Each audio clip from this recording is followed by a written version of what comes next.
Minasan, konnichiwa, irashaimase. Bienvenue sur ma chaîne YouTube Itashivan. Ici Karasu Cosplay. En japonais, ça signifie corbeau. Parce que c'est mon signe autochtone, la corneille. Et c'est un animal bien Itachi parce qu'il a pactisé avec ce dernier. J'offre à chaque semaine 3 vidéos de cover de chansons de mon choix, dans le répertoire français principalement, mais il va y avoir bientôt aussi du répertoire anglais. Et du répertoire japonais aussi, comme les openings de Naruto que j'ai fait. D'ailleurs, Silhouette a fait fureur. Je m'attendais pas à ça. Sinon, cette vidéo est la deuxième face caméra que je fais, parce que j'en fais pas souvent de m'adresser au public. Parce que j'ai pas beaucoup d'abonnés, j'ai pas le réflexe de le faire. J'espère que vous comprenez bien quand je parle. Notez un léger accent, oui, je suis québécoise. Je fais un effort pour bien parler, pour que vous puissiez me comprendre, pour les abonnés français. Parce que je sais que c'est pas évident pour eux de me comprendre. Et de comprendre les Québécois en général. Avec cet accent superbement prononcé, issu du vieux français.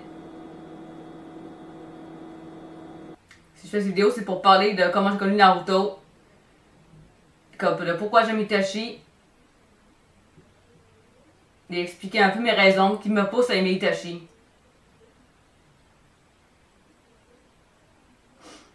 C'est une des premières fois que je m'exprime devant caméra comme ça, soyez indulgents. C'est pas facile de s'adresser à un public au début. Mais ça commence à être mieux. C'est le truc, c'est surtout se dire... Oh, qu'est-ce qui est tombé là? Le truc, c'est surtout se dire que c'est parler à un public. C'était Yutoon qui m'a fait découvrir Naruto.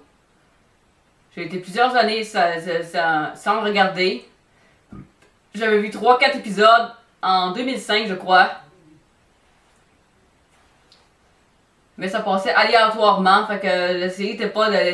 J'étais pas capable de me mettre vraiment dans la série. Je connaissais un peu ça de nom.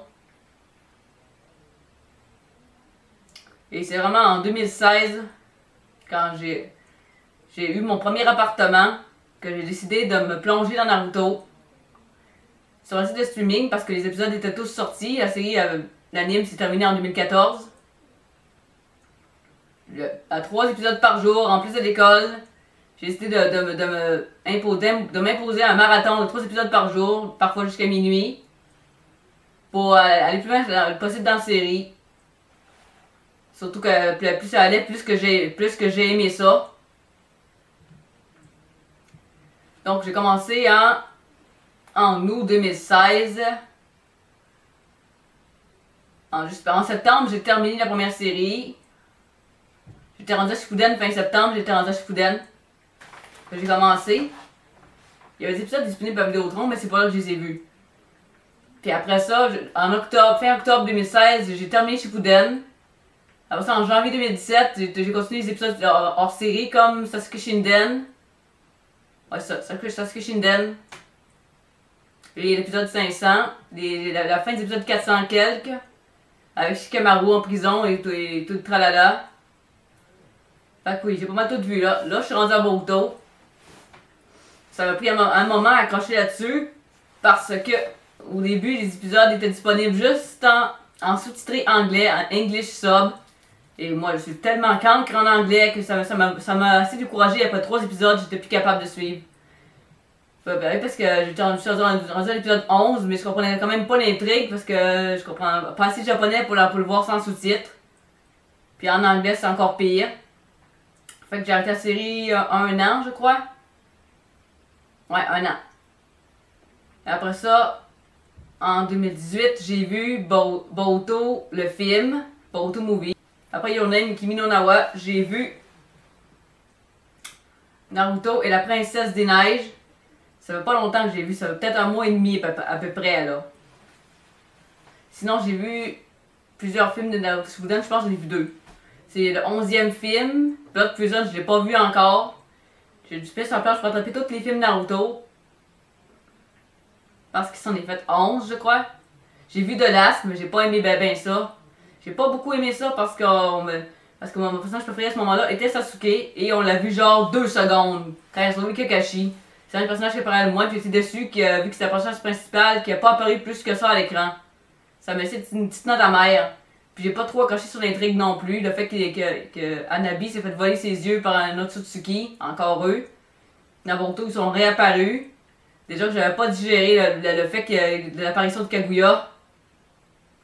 Cette harpie avait pas d'affaires dans le présent. Je respecte beaucoup l'œuvre de Kishimoto. Jusqu'à l'Arc Pain, c'était très bien. J'ai eu des émotions, j'ai hurlé, surtout. Hurler, gueuler, parce que c'est mon genre de faire ça quand j'écoute des animes. Un jour, je ferai des épisodes de réaction, vous verrez de quoi je parle. Mes réactions sont assez intenses quand j'écoute des séries animées et que je suis pogné dedans. Quand l'émotion est au son top, je peux le gueuler, lâcher des répliques. Mais même si j'ai été écœuré, on va dire, de la présence de Kaguya, j'ai quand même regardé jusqu'à la fin. Jusqu'à l'épisode 400, c'était en VF. Parce que oui, j'écoute la VF. Moi, j'ai toujours aimé la VF, vu que je parle français. J'ai commencé en VF, j'ai connu Naruto en VF. Même si j'ai vu quelques épisodes en VOSTFR, ça reste que je préfère la VF pareil. Sinon, après l'épisode 400, j'ai commencé à écouter en VOSTFR parce que à cette époque-là, il y a 4 ans, on va dire, parce que c'est en août septembre 2016, donc ça fait pas encore 4 ans, ça fait genre 3 ans et demi et des poussières. Jusqu'à cet épisode-là, c'était en VOSTFR. Et j'ai aussi vu les fameux épisodes où Madara a pris le sabre de Sasuke pour le poignarder avec son propre sabre. Ça, je l'ai vraiment pas pris. J'ai insulté Madara. J'étais hors de moi parce qu'il avait poignardé avec son propre sabre et il faisait partie du même clan. J'ai trouvé ça ignoble. Parce que c'est un de ses ancêtres. C'est sûr, Madara avait rien à perdre. J'étais en train d'insulter Madara et dans tous les recoins de la maison. J'étais en beau joie le vert, comme on dit en bon québécois. J'avais du somme de ouf. Mais j'ai continué à regarder quand même. J'ai regardé toute la guerre au complet, même si parfois c'était vraiment tiré par les cheveux.